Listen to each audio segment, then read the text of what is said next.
people know that we have a moral right to this land that we call Mother Earth, and that we have an obligation and our duties are about protecting Mother Earth. So whenever they see us, they feel guilty and they want to yell at us, scream at us, and tell us to go home or tell us to go back to where we came from. But we keep going. I don't let that bother me. You want to take contaminated contaminated water and turn it into snow, artificial snow, and spray it on a mountain that's very sacred to indigenous people.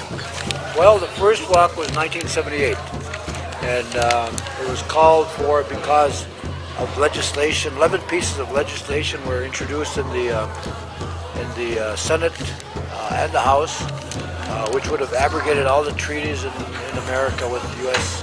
and Indian tribes. So we did the best we could, and we walked across this country. Well, we collected over 1,500,000 signatures. We defeated the legislation, and we won. It was victorious. Medicine Lake. That's another sacred site. A lake that they want to destroy with their toxic chemicals. Global warming was happening. There was a lot of talk about global warming.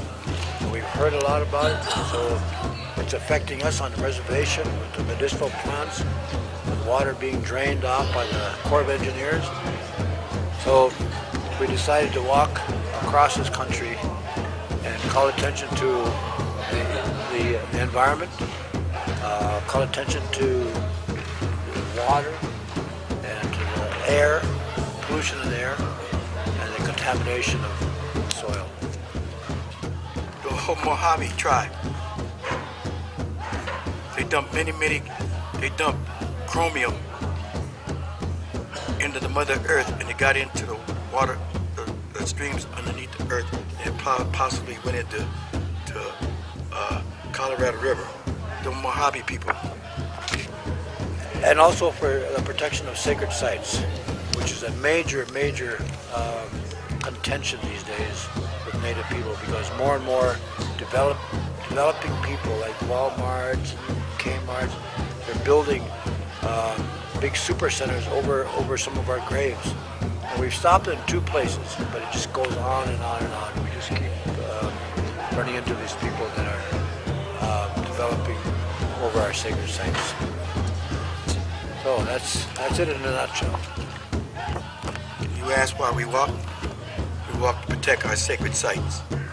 But again, we wouldn't tear down the church of anybody. We would not never go over to their sacred grounds or their cemeteries and start desecrating their sites. Freedom is never free. We all know that.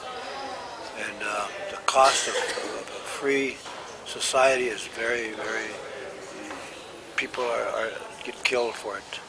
And Native people have suffered the greatest.